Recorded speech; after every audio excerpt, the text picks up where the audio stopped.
Dans l'actualité, on évoque régulièrement le Liban pour décrire la crise politique et économique que traverse le pays. Le gouvernement est démissionnaire, le Parlement n'arrive toujours pas à élire un nouveau président pendant que la population, qui le peut encore, fuit le pays ou subit de plein fouet cette crise économique. 80% de la population libanaise vit sous le seuil de pauvreté. Un nouvel épisode d'une longue histoire mouvementée que l'on va essayer de dessiner ce midi en s'intéressant à sa capitale, Beyrouth. Quelle est cette ville? Qui sont ses habitants?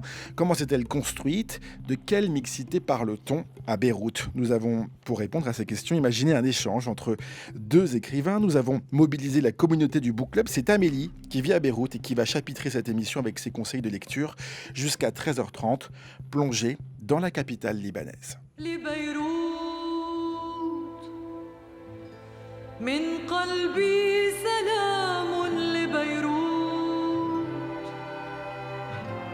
وقبل للبحر والبيوت لصخرة كأنها وجه بحار قديم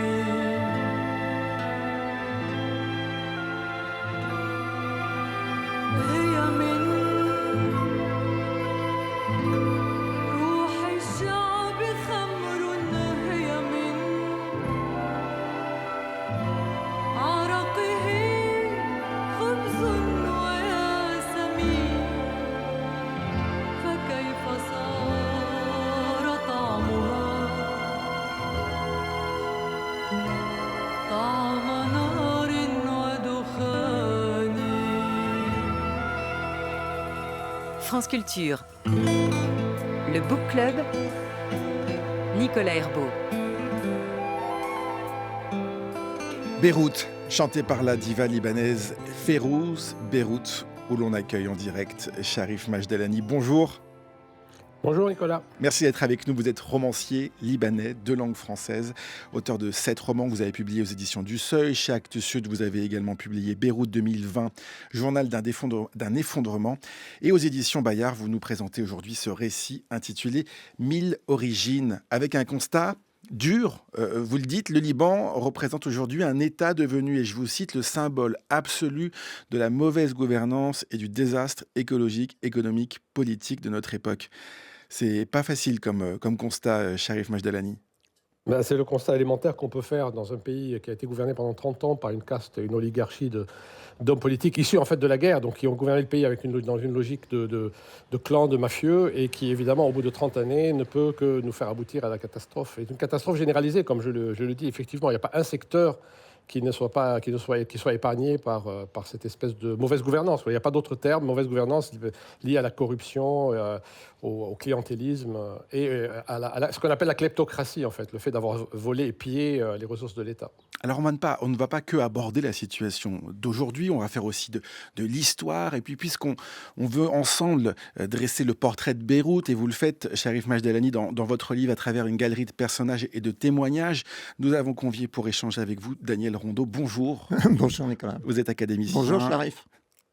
Romancier, diplomate et aussi grand voyageur. On va vous faire évidemment discuter, échanger. Vous publiez, Daniel Rondeau, aux éditions Stock, Beyrouth sentimentale, 1987-2022, le récit de 35 ans de rencontres justement avec un pays, une ville et différents personnages. Alors vous parlez du poète Salah Stétier, de Férouz qu'on a entendu il y a quelques minutes, le général Aoun. Vous dites, Daniel Rondeau, avoir toujours entendu Beyrouth vous parler. Qu'est-ce que ça veut dire? Moi, c'est-à-dire que j'ai une passion pour Beyrouth depuis mon enfance. Passion qui a été confortée par la lecture, quand j'étais adolescent, de tous les écrivains français qui ont fait le voyage en Orient et le voyage au Liban. Et puis, par ailleurs, je pense qu'il y a des villes sur la carte du monde dont les noms eux-mêmes vous envoient des signaux très particuliers. Ce sont des villes qui sont à la confluence de plusieurs aventures, l'aventure humaine, l'aventure historique, l'aventure géographique et l'aventure des mots. Je pense par exemple à Alma-Ata, Valparaiso, Zanzibar. Et Beyrouth, pour moi, s'est inscrite très tôt dans cette panoplie de villes qui m'attiraient, qui me parlaient. Donc j'ai lu tout ce que je pouvais lire quand j'étais adolescent sur le Liban.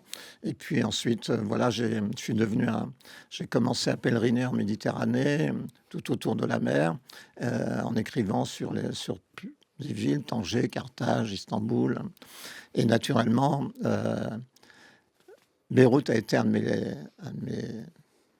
des villes qui m'ont toujours appelé, quoi. J'imagine, Cherif Majdelani, que vous qui êtes né à Beyrouth, vous comprenez cet attachement de Daniel Rondeau à cette ville? Enfin, je comprends, bien sûr, je comprends, parce que c'est une ville qui a toujours fonctionné dans l'imaginaire des gens. Alors évidemment, quand on est à Beyrouth et qu'on en voit les défauts, les lacunes, tous les problèmes qu'elle génère, on est toujours un peu étonné de cette espèce d'aura qu'a cette ville vue de l'extérieur. Mais dès que nous-mêmes, on en sort, du coup, on est touché par cette espèce de fascination, et donc on a envie d'y revenir. Mais quand on est dedans, c'est tellement complexe et particulier et parfois dur, qu'on ne comprend pas toujours pourquoi ça fascine tellement. Et dès qu'on sort, on comprend, parce que c'est effectivement une ville, comme le disait Daniel, extrêmement fascinante par nombreux aspects et nombreuses, ce feuilletage de choses qui sont intéressantes en elle. Et vous le dites, hein, puisque vous l'avez fait, ce mouvement de sortir et de revenir, puisque vous êtes né à Beyrouth, je l'ai dit, vous avez étudié au lycée français et vous avez beaucoup voyagé. Et vous nous racontez d'ailleurs aussi dans Mille origines, à chaque fois que vous retrouvez votre Beyrouth. Mais ce qui m'a beaucoup marqué, et il y avait une sorte d'écho entre vos deux écrits sur votre l'arrivée à Beyrouth. C'est une ville où vous dites, Cherif Majdelani, on n'entre pas, car on y est tout de suite, de plein pied, quand on sort de l'aéroport. Oui, ça c'est une chose assez particulière. C'est que dans toutes les villes du monde, même les villes les plus déshéritées, les plus pauvres, ont un aéroport un petit peu en dehors de la cité, et qui est une sorte de vitrine, souvent fautive, souvent un peu comme ça illusoire, et qui donne l'impression qu'on arrive dans un pays civilisé. Puis la route qui mène vers la ville elle-même est toujours très, très entretenue. C'est généralement peut-être la seule artère entretenue dans certaines villes. Et après, on arrive dans la réalité de la cité. À Beyrouth, la ville a tellement grandi de manière anarchique, à cause notamment de la dérégulation du temps de la guerre civile, que la ville a touché l'aéroport. La ville commence à 100 mètres de l'aéroport. Et donc, dès qu'on sort de l'aéroport, on est déjà dans la ville, et pas nécessairement dans sa partie la plus belle, puisque ce sont des bidonvilles, ce sont les squats qui ont été construits au fur et à mesure. Donc, effectivement, on est en plein dedans dès qu'on arrive. Et ça, c'est vraiment quelque chose de très particulier. Vous, Daniel Rondeau, en 1987, si je ne dis pas de bêtises, vous arrivez à Beyrouth en bateau depuis Chypre. C'est quoi vos premières impressions? Non, mais les premières impressions, c'est Beyrouth nous parle avant qu'on touche le territoire libanais, le sol libanais. À ce moment-là, pour tous les Libanais, tous ceux qui voulaient se rendre à Beyrouth, étaient forcés de prendre le ferry, parce que l'aéroport avait été bombardé, n'était plus en état de service. Donc, on prenait des ferries à Limassol, à Chypre. Il y avait 2 ferries qui travaillaient en permanence. Je me souviens de l'Empress. Enfin bon, c'était... Et dès qu'on mettait le pied sur ce ferry, on était encore dans les eaux territoriales chypriotes, mais dès qu'on mettait le pied sur ce ferry, on était à Beyrouth. À la fois parce que les passagers étaient majoritairement des Libanais, donc avec leur charme, leur distinction. Vous évoquiez tout à l'heure en disant, mais qu'est-ce qui attire dans cette ville? Moi, ce qui m'a vraiment attiré à Beyrouth, plus que les pierres, je ne nie pas la beauté des pierres, vous en doutez, mais c'est l'intelligence, la fantaisie, la culture et le courage des gens qui vivent là. Et sur ce bateau, ils étaient comme des réfugiés. Ils ont pris l'avion, il y en a qui sont âgés, ils s'écroulent dans des fauteuils, ils vont chercher à boire. Et puis petit à petit, il y a une chanteuse qui apparaît avec des joueurs de oud, et il y a une ambiance extraordinaire qui s'installe sur ce bateau en pleine mer. Extraordinaire. Les cordes, les musiciens pincent leurs cordes, c'est comme s'il y avait des colibris mélancoliques qui s'échappaient de leur instrument. Et cette cette jeune femme se met à chanter et sa première chanson, c'est Lubnan, le Liban, et elle dit c'est mon pays. Elle commence comme ça. Donc, alors, c'était déjà, tout à l'heure, Sharif disait ça fait 30 ans que, bon, moi je dirais ça fait 60 ans. Parce qu'en fait, dès l'instant où les Libanais ont commencé à perdre leur souveraineté, parce qu'ils vont être pris entre deux dans un conflit israélo-palestinien, puis il y a les Syriens de l'autre côté, dès l'instant où ils commencent à perdre leur souveraineté, ils vont commencer à souffrir. L'État va se déliter, et les institutions ne fonctionnent plus, et une économie de guerre s'installe, tenue par ces milices et les chefs mafieux que l'on connaît bien. Donc, sur ce bateau, on voit déjà tout, parce que les gens qui étaient fatigués se redressent sur leur fauteuil, se lèvent, s'approchent, commencent à parler, et c'est absolument extraordinaire. Et vous racontez comme vous allez veiller, ou en tout cas vous réveiller tôt pour voir les côtes apparaître avec Je le ne lever du jour. voulais pas rater ça. Il fallait pas rater évidemment cette arrivée à Beyrouth. Beyrouth qui est le personnage principal de nombreux romans, et Amélie nous parle de son premier coup de cœur. Dans Les Vies de papier de Rabia Al-Hamedine, il y a deux héroïnes. Aliya, une femme de 70 ans, divorcée, sans enfant et ancienne libraire, et Beyrouth. Aliya dit d'ailleurs que Beyrouth est l'Elisabeth Taylor des villes. Démente, magnifique, vulgaire, croulante, vieillissante et toujours en plein drame. Une ville qui ne l'aura pas ménagée, mais qu'elle n'a pourtant jamais quittée. Et tant mieux pour nous, puisque Les Vies de papier, c'est une vraie invitation à nous promener, à explorer avec Aliya tout à la fois son passé et la ville. Alors on va découvrir le musée national, les rues animées, le trafic pour le moins agité, les camps palestiniens. Et ce roman permet aussi d'évoquer les difficultés de la vie pendant la guerre, les tirs de mortier, le peu d'approvisionnement en eau, l'électricité, la faim. Le tout avec vraiment beaucoup d'humour. Sans compter que c'est une magnifique ode à la littérature et à l'amitié féminine et un très beau livre sur la condition des femmes au Liban.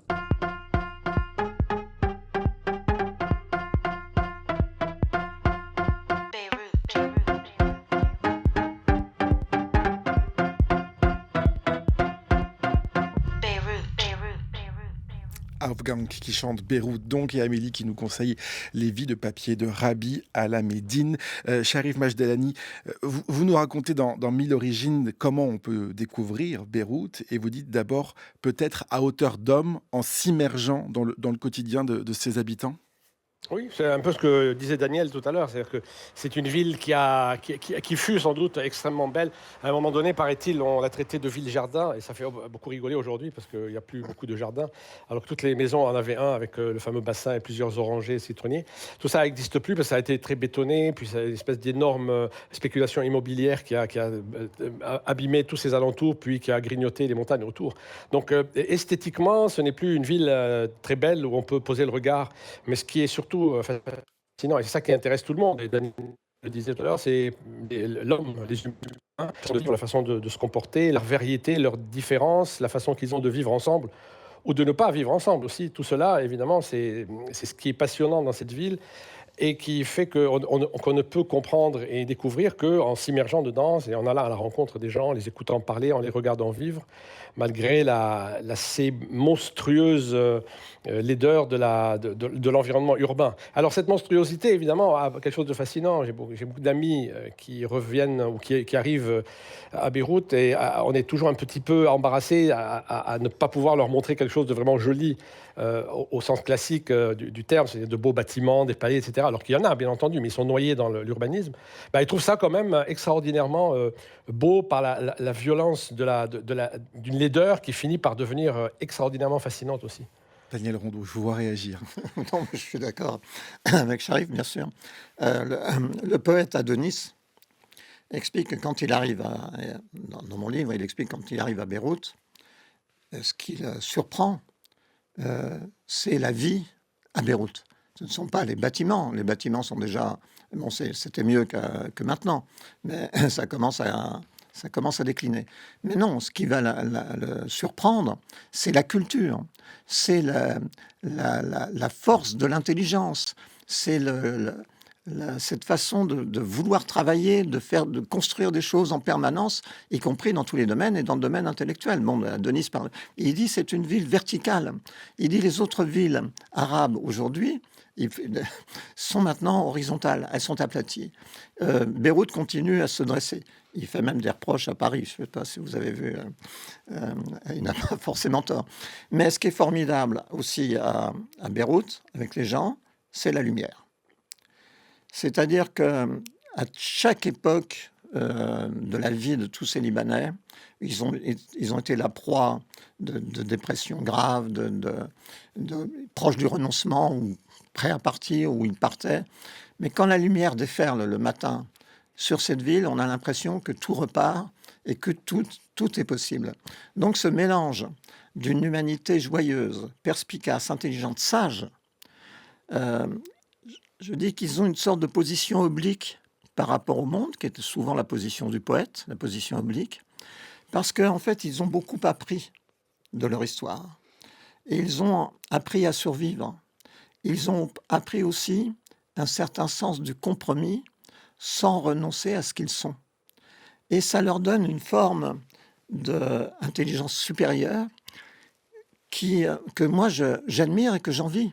Je pense que parfois, on aurait besoin de cette position oblique qui est celle des Libanais. C'est pour ça que vous citez à plusieurs reprises le poète et écrivain libanais Salah Stéti, qui lui ne parle pas de métissage pour parler de la population de Beyrouth et la population du Liban, mais de tissage. Oui, bien sûr, mais bon, Salah Stéti, c'est le grand poète que l'on connaît. C'est un merveilleux artisan, orfèvre de la langue française. C'est ça aussi. Ça nous permet de parler aussi. Ce qui peut surprendre aussi les Français ou les étrangers qui débarquent à Beyrouth, c'est la façon dont les Libanais utilisent notre langue avec une poésie simple et naturelle, efficace, et c'est aussi leur culture. Vous débarquez à Beyrouth, vous rencontrez Salah Stéti, le pauvre, il a disparu depuis plusieurs années. Mais bon, là, je suis retourné à Beyrouth pour la dernière fois en décembre. Le soir de mon arrivée, de façon impromptue, je rencontre 5 personnes dans un restaurant et immédiatement, c'est une conversation qui se met en route, qui est une conversation qui va mélanger à la fois l'histoire, la poésie, la vie quotidienne, l'humour, l'ironie sur soi, et c'est quelque chose de typiquement libanais. Et Sharif Majdelani, j'imagine évidemment que vous êtes d'accord. Vous êtes en plus à la tête de la Maison internationale des écrivains à Beyrouth. Vous avez fait vos études au lycée français. Donc cette langue française, c'est celle dans laquelle vous vous exprimez le mieux dans tous les sens du terme exprimé ? C'est la langue dans laquelle je m'exprime, quasi exclusivement. Je suis d'accord, évidemment. Maintenant, chez Daniel, il y a aussi quelque chose qui fait partie de la manière avec laquelle on a toujours parlé de Beyrouth et du Liban. Il y a quand même une forme d'idéalisation parce que il est. Je dis ça exprès pour.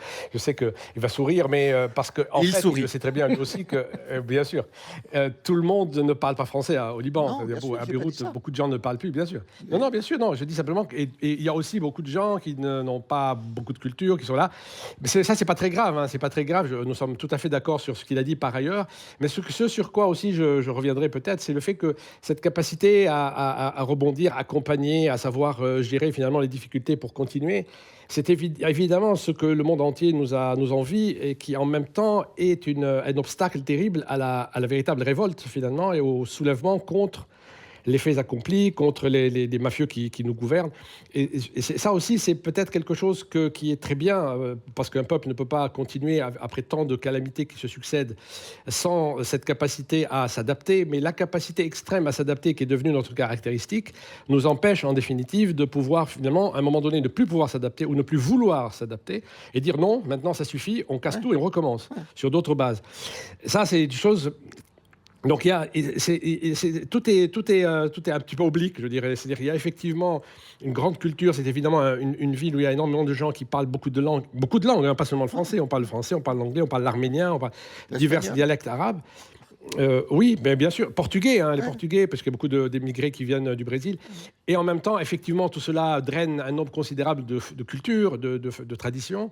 Et tout ça se mélange, c'est évident. Hein, mais en même temps, par ailleurs, il y a aussi des conflits, les gens ne se supportent pas les uns les autres. Donc c'est jamais ni noir ni blanc, c'est les deux ensemble. Et c'est finalement ça qui reste passionnant dans Beyrouth. Dans cette complexité que vous venez de décrire, s'ajoute évidemment la la complexité religieuse aussi, et la multiplicité des religions, le mélange, le vivre ensemble, cette mixité dont on parle. Sharif Majdelani, votre livre est en grande partie fait de récits de vie que vous présentez sous forme de monologues, et j'aimerais que vous nous parliez de celui de Rawad qui finit par découvrir qu'il est musulman mais aussi juif, alors qu'il se pensait chrétien et qu'il était d'ailleurs le meilleur élève au catéchisme à l'école. Oui, ça c'est le premier récit, enfin c'est le premier récit que j'ai mis dans la liste des 20 que j'ai écrit. Mais effectivement, c'est une histoire véritable de quelqu'un qui a une histoire très compliquée parce qu'il est d'un père qui est effectivement musulman, mais qui a toujours vécu dans les quartiers chrétiens et qui a fait croire à ses enfants qu'ils étaient chrétiens, qui a épousé une palestinienne chrétienne. Là, c'est déjà aussi très compliqué, une palestinienne chrétienne qui a évidemment elle-même un rapport très particulier à l'Israël et aux Juifs parce qu'elle a été chassée de chez elle. Et donc, c'est très complexe déjà, donc ça entraîne des non-dits. Mais cette famille se pensait chrétienne, et le petit aussi, jusqu'au jour où il découvre qu'en fait, de manière très drôle que je raconte dans le livre, qu'en fait il est musulman parce que son père est musulman. Et alors du coup, il demande des éclaircissements, on lui raconte, on lui explique, c'est très compliqué. Et plus tardivement, il va finir par découvrir que ce n'est pas seulement là que ça s'arrête, puisque son père, en réalité, avait une mère juive. Et donc, que son père était juif, et donc d'une certaine manière lui aussi. Et donc, il est très fier de dire, c'est quelqu'un qui habite à Beyrouth, qui dit que je suis, et là, du coup, je résume les trois grandes religions monothéistes, le christianisme, l'islam et la judéité. Qu'est-ce que vous réagissez, Daniel Rondeau, sur cette histoire ça montre quoi de cette ville? Non, mais ça montre que le christianisme a 2000 ans au Liban. Et, le Liban faisait partie de la Terra Sancta, de la Terre Sainte, Tyr et Sidon. Jésus est passé par ces deux villes. Bon, l'islam est arrivé. Les Juifs étaient là aussi, bien sûr, depuis avant les chrétiens même. Donc, plus la présence de l'islam, il y a une fabrication par l'histoire, par la tragédie, et aussi peut-être par des apports extérieurs. Je pense que la France a joué un rôle dans la fabrication de ce petit Liban tellement fragile. Mais ce petit Liban tellement fragile, il est devenu une exception dans le monde arabo-musulman. Une exception en matière de liberté et de démocratie. Je sais bien que la démocratie libanaise, elle est loin d'être parfaite. Je sais aussi que nos démocraties à nous ne sont pas forcément proches de la perfection. Mais en tout cas, sur ce petit territoire, ce tout petit pays, c'était là que, par exemple, des savants musulmans pouvaient venir à la bibliothèque orientale, traduire, faire des exégèses du Coran qu'ils n'auraient jamais pu publier ailleurs. Donc on a fabriqué une sorte d'espace où la liberté était plus proche pour tout le monde qu'ailleurs. Et c'est cette liberté-là liberté pour tout le monde. Tous les pays du Moyen-Orient ont profité de cette liberté. Tous les gens qui pouvaient venir, les Irakiens, les Égyptiens, ils venaient tous se rafraîchir à Beyrouth, non seulement pour les plaisirs qui pouvaient leur être interdits, mais aussi pour trouver cette liberté. On va évidemment parler du rôle de la France dans le Liban et à Beyrouth en particulier, mais on va d'abord écouter Amélie une nouvelle fois qui nous parle du roman de Beyrouth d'Alexandre Najar. Le roman de Beyrouth d'Alexandre Najar, c'est une grande fresque historique qui retrace à travers l'histoire d'une famille les événements ayant secoué la ville et le pays de 1858, alors que la région est encore sous occupation ottomane, jusqu'à l'année 2000. Il me semble que c'est un roman qui permet de vraiment comprendre pourquoi Beyrouth est une ville en mutation permanente, qui semble toujours prête à vivre dans l'urgence. Mais le texte permet aussi de saisir des scènes de vie beyrouthine qui font écho à ce qui existe toujours, et à la situation politique qui n'est jamais simple, ou encore à la difficulté des communautés à vivre ensemble. On imaginerait vraiment parfaitement une suite de l'histoire, avec les événements récents, la crise, l'explosion du port, et toujours cette même idée finale que les Libanais ils sont toujours parés aux transitions subites et violentes, mais ce qui ne les empêchera jamais d'aller de l'avant.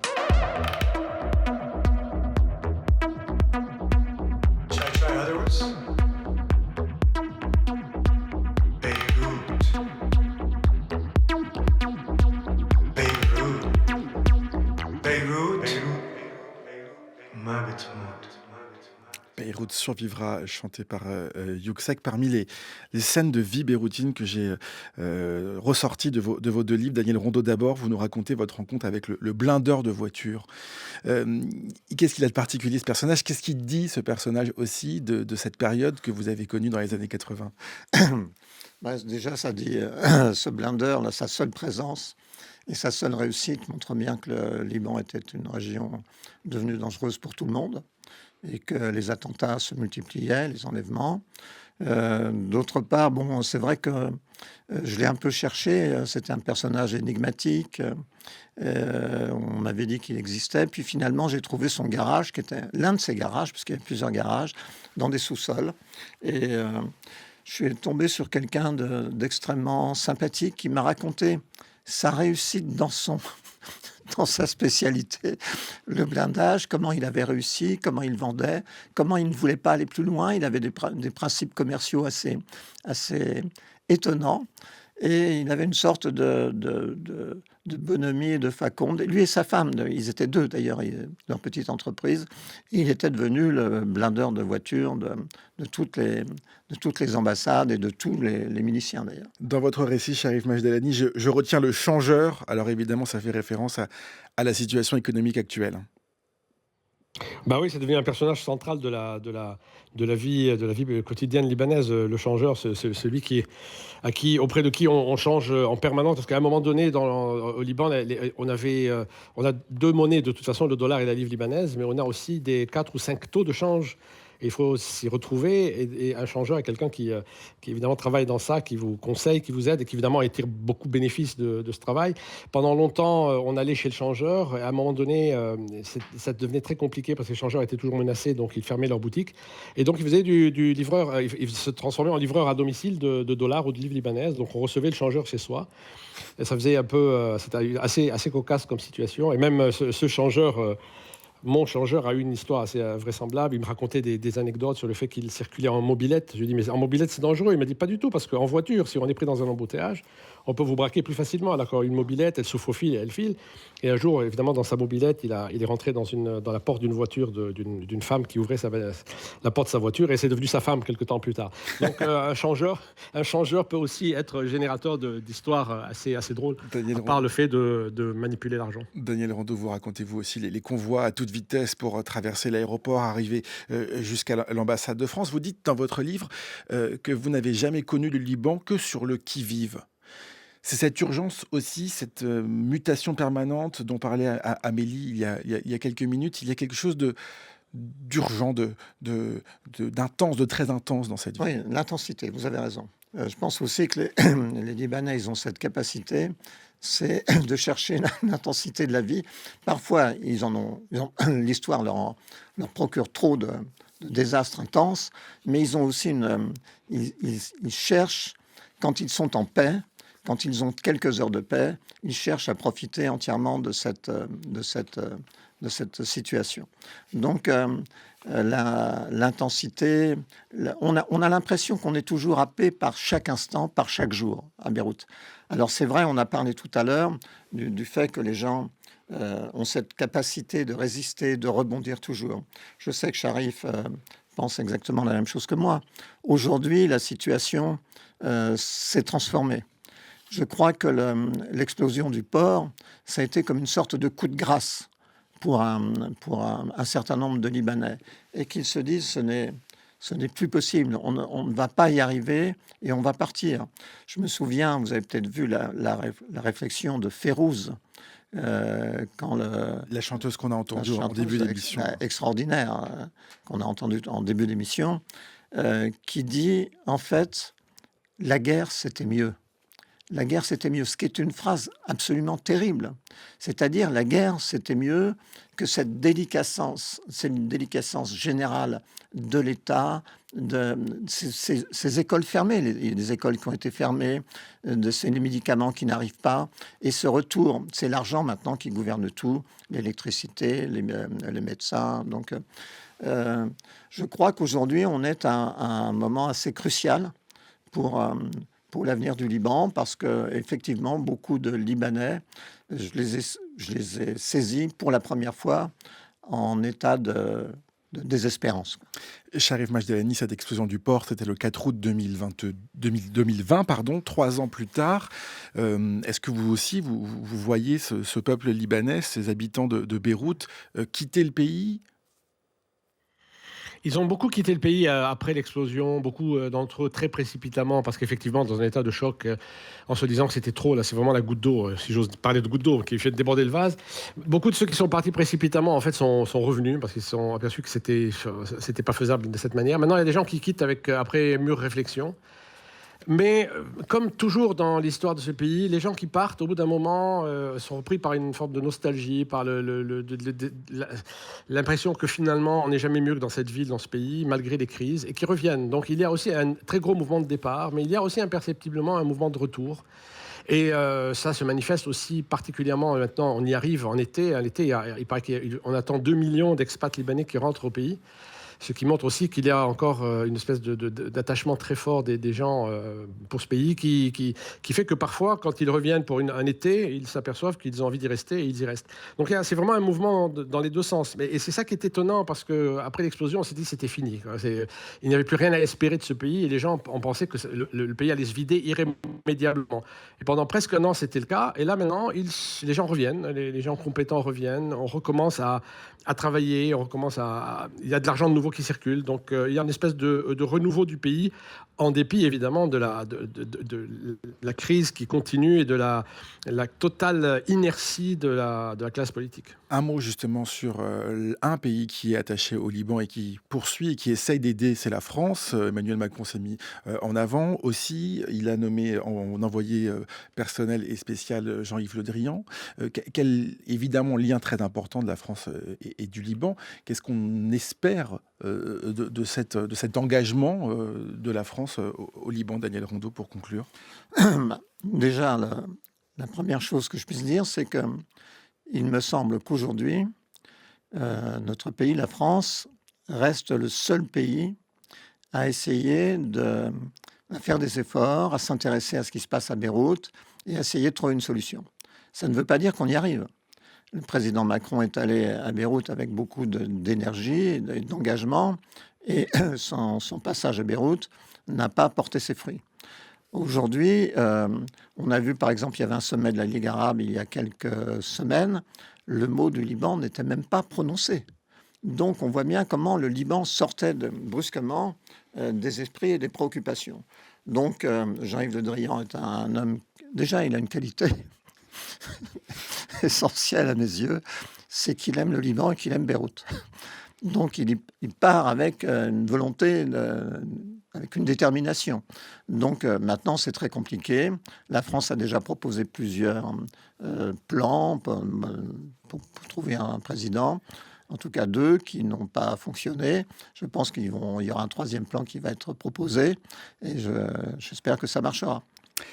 Merci en tout cas d'avoir dressé avec nous ce portrait de Beyrouth, d'avoir parlé du Liban. Merci beaucoup, Charif Majdelani, d'avoir été en direct de la capitale libanaise. Je rappelle votre récit 1000 origines qui paraît aux éditions Bayard. Et merci à vous, Daniel Rondeau. Merci Beyrouth, Nicolas. Sentimental est disponible chez Stock. Allez-y. Merci Nicolas et Charif, à la semaine prochaine à Beyrouth. Ah, eh ben écoutez, J'espère bien, à bientôt. le rendez-vous est pris en direct sur France Culture. Merci à tous les deux en tout cas. Merci beaucoup.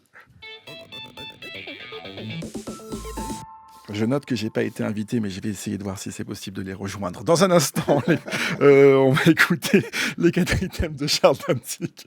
Il existe chez certains écrivains une avarice abjecte. Ils ne publient rien qui ne soit utile en termes d'argent, de réputation. Enfin, ce sont des stratèges. Pas un moment d'abandon, pas une fantaisie. Cela leur réussit parfois très bien. On préfère généralement la fourmi à la cigale. Pas moi.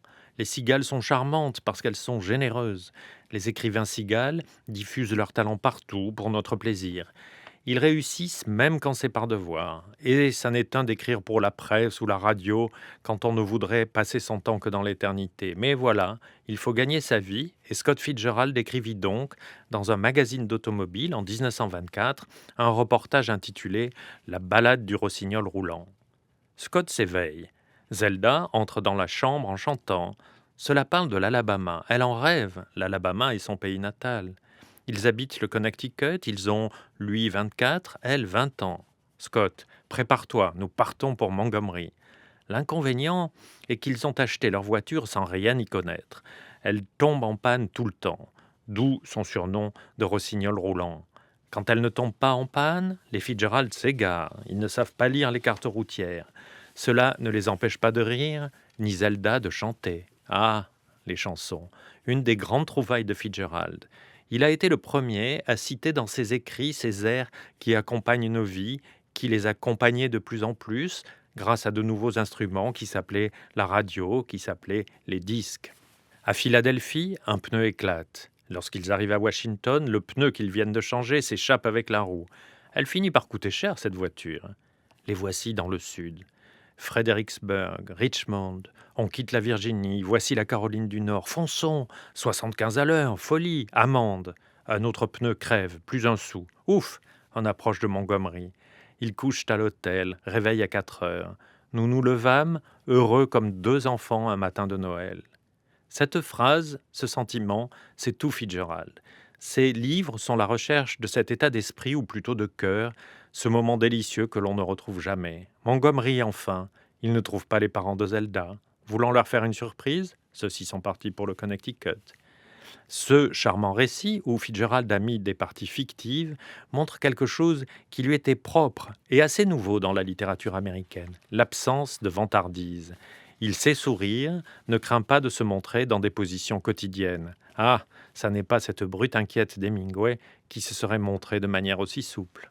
Les quadrithèmes de Charles Danzigar à écouter sur franceculture.fr et sur l'appli Radio France, où vous pouvez également réécouter tous les book clubs que nous avons réalisés cette année et qui ont été préparés par cette équipe formidable que je remercie. Oriane Delacroix, Zora Vignier, Johanna Grappard, Didier Pinot et Alexandre Alaïbegovic. C'est Thomas Beau qui réalise cette émission et à la prise de son ce midi, Grégory Wallon. On se retrouve demain. Merci de nous écouter.